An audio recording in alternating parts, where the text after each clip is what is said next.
तीन बहुओं के रवैये से सासू माँ बहुत परेशान थी।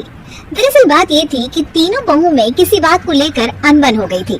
तब से ही तीनों एक दूसरे से मुंह फुलाए रहती थी। ना कोई सीधे मुंह किसी से बात करती, ना किसी का कहना मानती। पड़ोसी भी इस बात को जानते थे और जाने कैसे कैसे बातें भी करते। इसीलिए सासू माँ ने तीनों बहुओं को तुरंत अपने कमरे में बुलाया। मैं कई दिनों से देख रही हूँ, तुम तीनों अलग अलग सारे काम कर रही हो। ये सब नहीं चलेगा, तीनों को मिलकर ही काम करना पड़ेगा। सास की बात सुनकर एकदम से बड़ी बहू बोल उठती है। नहीं मम्मी जी, मैं इन दोनों के साथ कुछ नहीं कर सकती। मैं इस घर की बड़ी बहू हूँ, फिर भी ये मेरा कहना बिल्कुल भी नहीं मानती। अरे जेठानी जी, जानबूझकर मुझे डबल काम करवाती है आप। और छोटी मुझसे टेढ़े मुंह ही बात करती है। इन दोनों के बीच हमेशा सैंडविच बन जाती है मेरी, और मैं हमेशा आलू की तरह बीच में मसली जाती हूँ। मम्मी जी, इन दोनों को लगता है कि मैं छोटी हूँ तो इनके पैरों तले दब जाऊंगी, लेकिन नहीं, मेरा भी उतना ही अधिकार है जितना इन दोनों का है। बढ़िया आई दोनों मेरी चुगली करने के लिए, मुझे क्या कम समझ रखा है।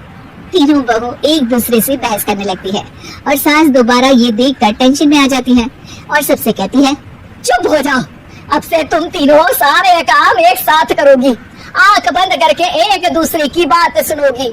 तुम तीनों इस बात को गांठ बांध लो, वरना अगली छुट्टियों में तुम्हारा अपना मायके जाना कैंसिल। सास की बातें सुनकर डर के मारे तीनों हामी भर देती है। जी मम्मी जी, मैं समझ गई। हाँ मम्मी जी, जैसा आप कहें, आप जो कहेंगी मैं वही करूंगी। तीनों बहू सास की बात को गांठ बांध लेती है और वादा करती है कि अब से सारे काम वो तीनों एक साथ मिलकर ही करेंगी। ये सब देखकर सास खुश हो जाती है और वहाँ से चली जाती है। नीचे जाकर वो देखती है कि घर में शर्मा जी आए हुए होते हैं। सास जोर से आवाज लगाकर कहती है, अरे बहू, जरा चाय बनाकर तो लाना, शर्मा जी आए हैं। सास की बात सुनकर तीनों बहू तुरंत किचन की ओर भागती है और चाय बनाना शुरू कर देती है। मुझे तो एकदम मसाले वाली कड़क चाय पसंद है, तो हम शर्मा जी के लिए मसाले वाली चाय ही बनाएंगे। अरे नहीं दीदी, गर्मी के मौसम में मसाला चाय कौन पीता है? मैं तो शर्मा जी के लिए इलायची वाली चाय ही बनाऊंगी। ये कैसी बात कर रही हैं आप दोनों? मेरी मम्मी ने सिखाया है कि मेहमान को ज्यादा दूध और शक्कर वाली चाय देनी चाहिए, वरना वो घर वालों को कंजूस समझते हैं। तो मैं तो शर्मा जी को ऐसी ही चाय दूंगी। तीनों बहुएं अपने अपने तरीके से चाय में शक्कर, मसाला, पत्ती सब डाल देती है। उबलने के बाद तीनों मिलकर चाय बाहर लेकर जाती है और शर्मा जी और सासू माँ को देती है। चाय पीने के बाद शर्मा जी सासू माँ को देखकर शर्मा जाते हैं और शर्मिंदा महसूस करते हैं कि आखिर उन्होंने चाय पीने के लिए हामी क्यों भरी। सासू माँ भी चाय पीना शुरू करती है और कहती हैं, अरे बहू, ये कैसी चाय बनाई है? चाय है या मीठे दूध की बासुंदी? हाँ, चाय अच्छी नहीं लगी क्या? कोई बात नहीं, हम पराठा बनाकर लाते हैं। चलो चलो अंदर। हाँ चलो। हाँ आती हूँ मैं भी। नहीं, मेरा पेट चाय ने ही चौपट कर दिया, वही काफी है। पराठे से पोपट नहीं करवाना, मैं तो चलता हूँ। शर्मा जी चुपचाप पतली गली से निकल जाते हैं। अगले दिन सास बहुओं से कहती है, अरे बहू, जाओ जाके ऊपर के गेस्ट हाउस की सफाई कर दो। कल हमारे यहाँ मेरे दूर के रिश्तेदार आने वाले हैं, तो पूरे कमरे को चमका देना, समझी? तीनों बहू सास की बात को मानकर ऊपर सफाई करने चली जाती हैं और तीनों कमरे की सफाई चालू कर देती है। बड़ी बहू मकड़ी के जाले साफ करती है, तो बीच वाली झाड़ू लगाना और छोटी वाली सर्फ डालकर जमीन धोना शुरू कर देती है। अरे दीदी, जेठानी जी, अभी मैंने पूरी फर्श धोई और आप फिर से धूल नीचे गिरा रही हैं। और मछली जेठानी जी, आप बिना झाड़ू की धूल यहाँ छटक रही हैं। अरे तीनों को साफ करना है, एक साथ सफाई करते हैं ना।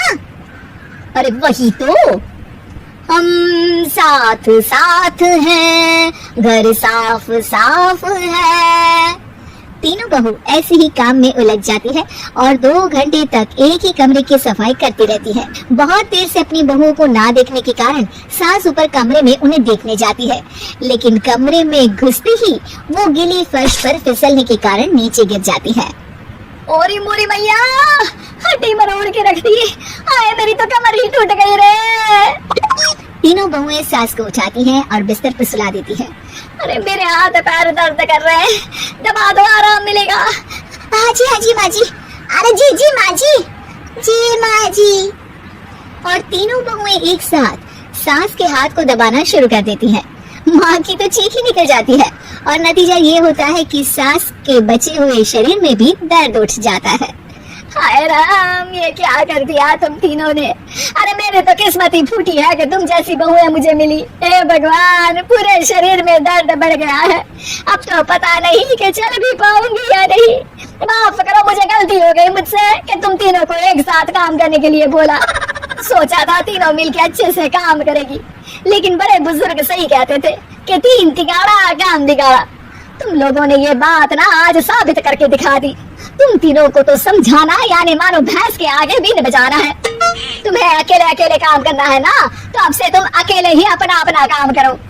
तीनों बहुएं वहाँ से जाने लगती है। अरे कहाँ जा रही हो? आप ही ने तो कहा कि अपना अपना काम करो, तो मुझे मुल्तानी मिट्टी लगानी है। अरे मुझे भी तो नेल पॉलिश लगानी है।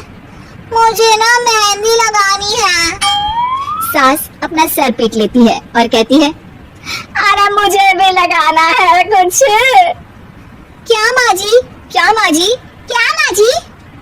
तुम्हारे घर वालों को फोन तुम्हारी हरकतें बताने के लिए।